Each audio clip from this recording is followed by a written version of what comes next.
Hi golfers, Jack Spencer here. According to our local prognosticator, Punxsutawney Phil, spring is just around the corner. So if you're stuck in the Northeast like I am, it's kind of time to get ready for the golf season.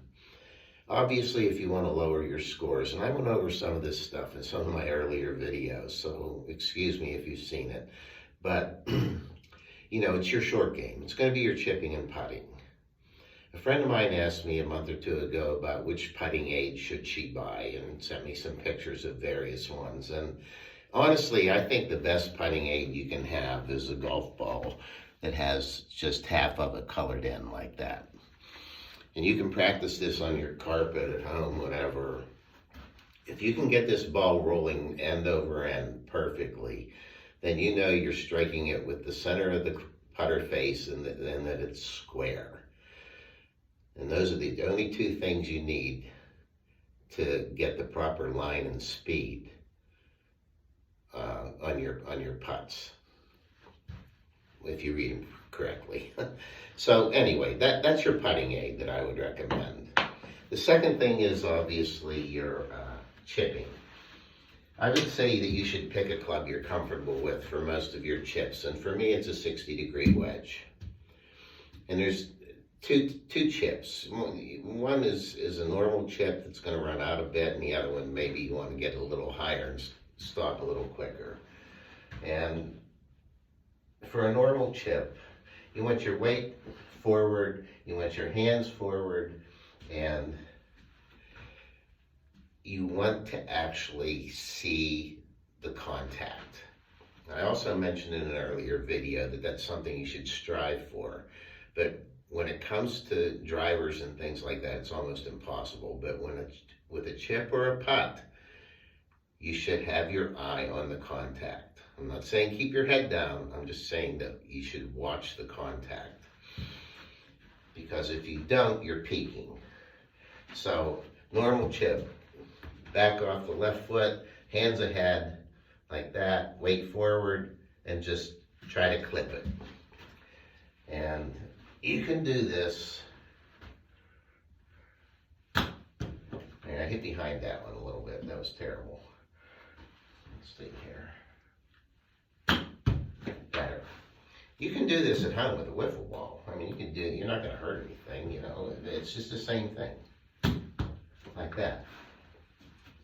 If you want to get a little more height on it, this is a little dicier, but you want to open your stance. You still want to keep your weight on your lead foot. You want to open your stance, point the club face at the target, which is going to open the face enough.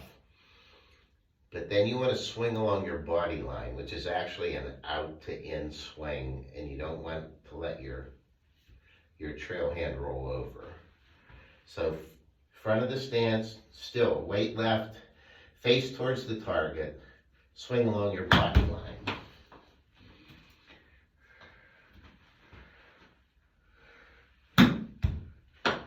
A lot more like the second one. It's hard to do, but you need to practice it.